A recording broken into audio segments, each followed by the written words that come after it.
எசேக்கியேல் 37 9 10 வசனங்களை பாருங்கள். அப்பொழுது அவர் என்னை பார்த்து, நீ ஆவியை நோக்கி தீர்க்க தரிசனம் உரை. மனுபுத்திரனே, நீ தீர்க்க தரிசனம் உரைத்து ஆவியை நோக்கி, கர்த்தராகிய ஆண்டவர் உரைக்கிறது என்னவென்றால், ஆவியே, நீ காற்று திசை நான்கிலுமிருந்து வந்து கொலையுண்ட இவர்கள் உயிரடையும்படிக்கு இவர்கள் மேல் ஊது என்கிறார் என்று சொல் என்றார். எனக்கு கற்பிக்கப்பட்டபடி நான் தீர்க்க தரிசனம் உரைத்தேன். அப்பொழுது ஆவி அவர்களுக்குள் பிரவேசிக்க அவர்கள் உயிரடைந்து காலூன்றி மகா பெரிய சேனையாய் நின்றார்கள். எசேக்கியேல் பேசினார். அந்த உடல்களுக்குள் உயிர் வந்தது. ஆதியிலே தேவன் மனிதனை சிருஷ்டித்த பொழுது என்ன நடந்தது? தேவன் மனிதனை மண்ணினால் உருவாக்கினார். எசேக்கியேல் எலும்பிலிருந்து தன் காரியத்தை ஆரம்பித்தார். ஆனால் தேவன் இவ்வாறு செய்யவில்லை. தேவன் மண்ணிலிருந்து தன் சிருஷ்டிப்பை ஆரம்பித்தார். பிறகு தன் ஜீவனை மனிதனுக்குள் ஊதினார். நாம் ஏற்கனவே பார்த்தது போல இந்த எலும்புகள் 3 நிலைமையை கடந்து உயிரை பெற்றன. முதலாவது, அவைகள் உலர்ந்த எலும்புகளாக சிதறி கிடந்தன. பின்னர் அவைகள் ஒன்றோடு ஒன்று சேர்ந்து நரம்பும் சதையும் தோலும் உண்டாகியது. இப்பொழுது அவைகள் சடலங்களாக மாறின. இதற்கு பின் ஆவி புகுந்து அவைகளில் உயிர் உண்டாயின. இஸ்ரவேல் தேசத்தை குறித்த வேதத்தின் தீர்க்க தரிசனத்தை புரிந்து கொள்வதற்கு இந்த 3 நிலைகளிலும் உண்மையான திறவுகோல் இருப்பதை நாம் கண்டுகொள்ள முடியும்.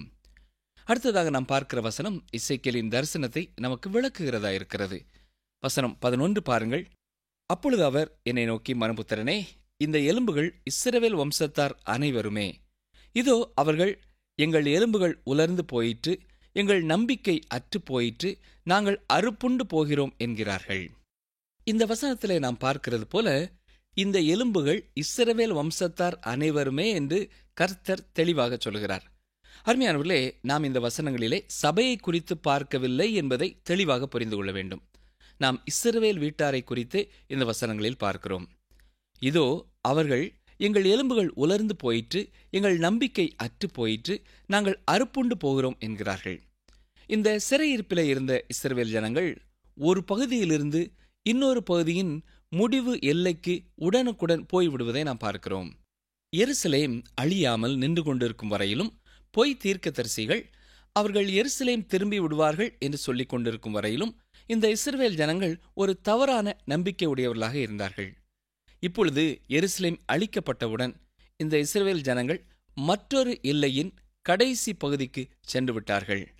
ஒரு மந்தமான மனநிலைமையை அடைந்து விட்டார்கள். ஒரு நாளில் மிகவும் உயர்ந்த மனநிலைமையிலே இருந்தார்கள். இப்பொழுது மிகவும் தாழ்ந்து போன மனநிலைமையிலே இருக்கிறார்கள். எங்களுக்கு ஒரு நம்பிக்கையும் இல்லை என்று அவர்கள் சொல்கிறார்கள். ஆனால் அவர்களுக்கு இன்னமும் நம்பிக்கை இருக்கிறது என்பதை தெரிவிக்கவே தேவன் இந்த தரிசனத்தை எசேக்கியேலுக்கு கொடுத்தார். இது முழு இஸ்ரவேல் தேசத்தாருக்கும் கொடுக்கப்பட்ட ஒன்றாகும். எசேக்கியேல் 37 12 வசனத்தை பாருங்கள். ஆகையால் நீ தீர்க்க தரிசனம் உரைத்து அவர்களோடே சொல்ல வேண்டியது என்னவென்றால், கர்த்தராகிய ஆண்டவர் உரைக்கிறார், இதோ என் ஜனங்களே, நான் உங்கள் பிரேத குழிகளை திறந்து உங்களை உங்கள் பிரேத குழிகளிலிருந்து வெளிப்படவும் உங்களை இஸ்ரவேல் தேசத்துக்கு வரவும் பண்ணுவேன். ஒரு சிலர் இந்த வசனத்தை வாசித்து பார்த்துவிட்டு, இந்த தீர்க்க தரிசனம் சரீர பிரகாரமான உயிர்த்தெழுதலை கூறவில்லை என்று சொன்னீர்களே என்று கேட்கக்கூடும். ஆமாம், இப்பொழுதும் அதையே வலியுறுத்துகிறேன். இது ஒரு சரீர பிரகாரமான உயிர்த்தெழுதலை பற்றி கூறவில்லை. வசனம் 21 பாருங்கள். நீ அவர்களை நோக்கி, கர்த்தராகிய ஆண்டவர் உரைக்கிறது என்னவென்றால், இதோ நான் இஸ்ரவேல் வம்சத்தாரை அவர்கள் போயிருக்கும் ஜாதிகளிடத்திலிருந்து அழைத்து சுற்றிலுமிருந்து அவர்களை சேர்த்து அவர்களை அவர்கள் சுய தேசத்திலே வரப்பண்ணி. எசேக்கியேல் 37 12 வசனத்திலே, உங்களை உங்கள் பிரேத குழிகளிலிருந்து வெளிப்பட பண்ணுவேன் என்று கர்த்தர் சொல்வதின் அர்த்தம் இதுதான். இஸ்ரவேல் தேசம் உலகில் உள்ள தேசங்களுக்குள் புதைக்கப்பட்டு கிடந்தது. அவர்கள் அவற்றினின்று திரும்ப கொண்டு வரப்பட்டு ஒரு தேசமாக மீண்டும் உருவாக்கப்படுவார்கள் என்றே தேவன் சொல்கிறார். எசேக்கியேல் தரிசனத்திலே கண்ட அந்த உலர்ந்த எலும்புகள் அந்த 3 நிலைமைகளை கடந்து இஸ்ரவேல் தேசம் எவ்வாறு புதுப்பிக்கப்படும் என்பதை சற்று விளக்கமாக காண்போம். நாம் எசேக்கியேல் பார்த்த தரிசனத்தின் முதலாவது நிலையாக உலர்ந்த எலும்புகள் சிதறி கிடக்கிறதை பார்த்தோம். இது இஸ்ரவேல் தேசம் உலகம் முழுவதிலும் சிதறி கிடந்ததையும் அங்கே மூழ்கின நிலைமையிலே இருந்ததையும் அர்த்தப்படுத்துகிறது. அப்பொழுது இஸ்ரவேல் தேசம் தேவனுடைய காரியங்களுக்கும் தேவனுக்கும் மரித்ததாக கடந்தது. இதுவே முதலாவது நிலை. இரண்டாவதாக, அந்த எலும்புகள் சடலங்களாக மாறினதை பார்க்கிறோம்.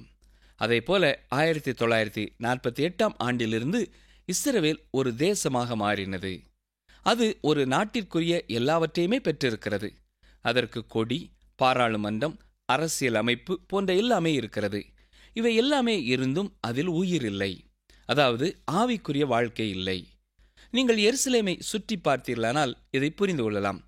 ஆவிக்குரிய வாழ்க்கையிலே அவர்கள் செத்தவர்களாகவே இருக்கிறார்கள். பொருளாதார மற்றும் அறிவியல் சார்ந்த காரியங்களிலே, கலாச்சார விஷயங்களிலே இஸ்ரவேல் தேசம் சிறந்ததாக இருந்தாலும் ஆவிக்குரிய காரியத்திலே அங்கே ஒன்றுமே இல்லை. இதுவே எசேக்கியேல் கண்ட தரிசனத்தின் இரண்டாவது நிலை. எலும்புகள் சேர்ந்து நரம்புகள், சதைகள் உண்டாயிருந்தாலும் அவைகளில் உயிர் இல்லை. வெறும் செத்த சடலங்களே இருக்கிறது. இன்றைய நாட்களின் இஸ்ரவேலின் நிலை இதுதான் பிரியமானோர்களே.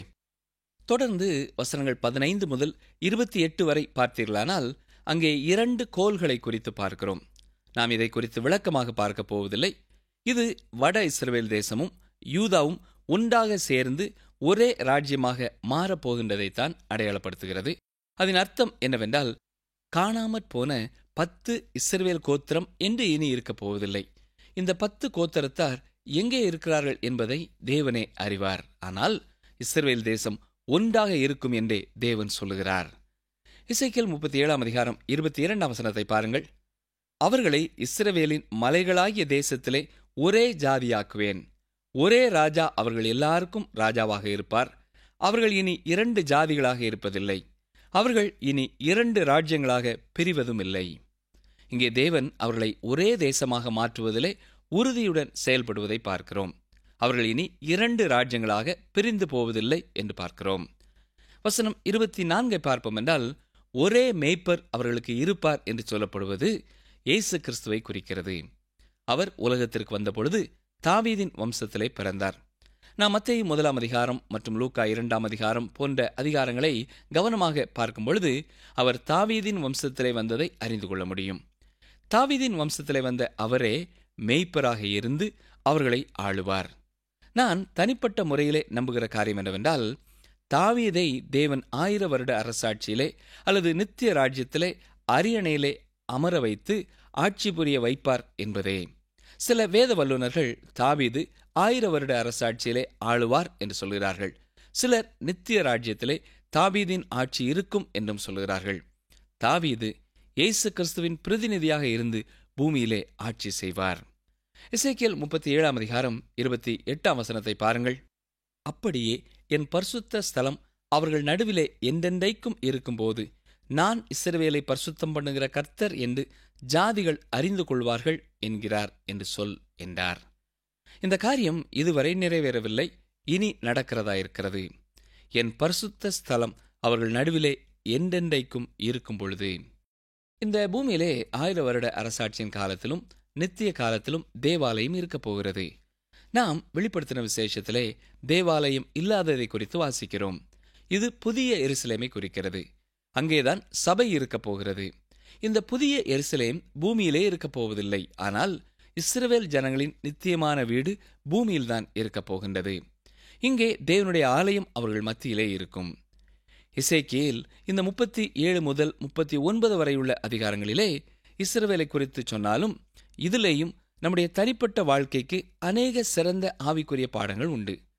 நீங்களும் நானும் இப்பொழுது வாழ்ந்து கொண்டிருக்கிற இந்த உலகம் ஒரு சாவின் பள்ளத்தாக்கு போல இருக்கிறது. இங்கே முழுவதும் உலர்ந்த எலும்புகளே உள்ளன. அதாவது மரித்து போன மனிதர்கள் நடுவிலே வாழ்கிறோம். ஆனால் மக்கள் தாங்கள் உண்மையிலே உயிரோடே இருப்பவர்கள் என்று பேசுகிறார்கள். பல கருத்தரங்குகளை நடத்துகிறார்கள். ஆனால் அவர்கள் உண்மையில் அக்கிரமங்களிலும் பாவங்களிலும் மரித்து கிடக்கிறார்கள். அவர்களுக்கு ஆவிக்குரிய வாழ்க்கை இல்லை, உண்மையான ஜீவன் இல்லை.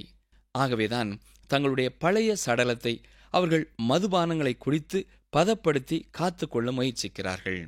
தேவன் இதை 1 யோவான் 5 வசனத்திலே நமக்கு தெளிவுபடுத்தி இருக்கிறார்.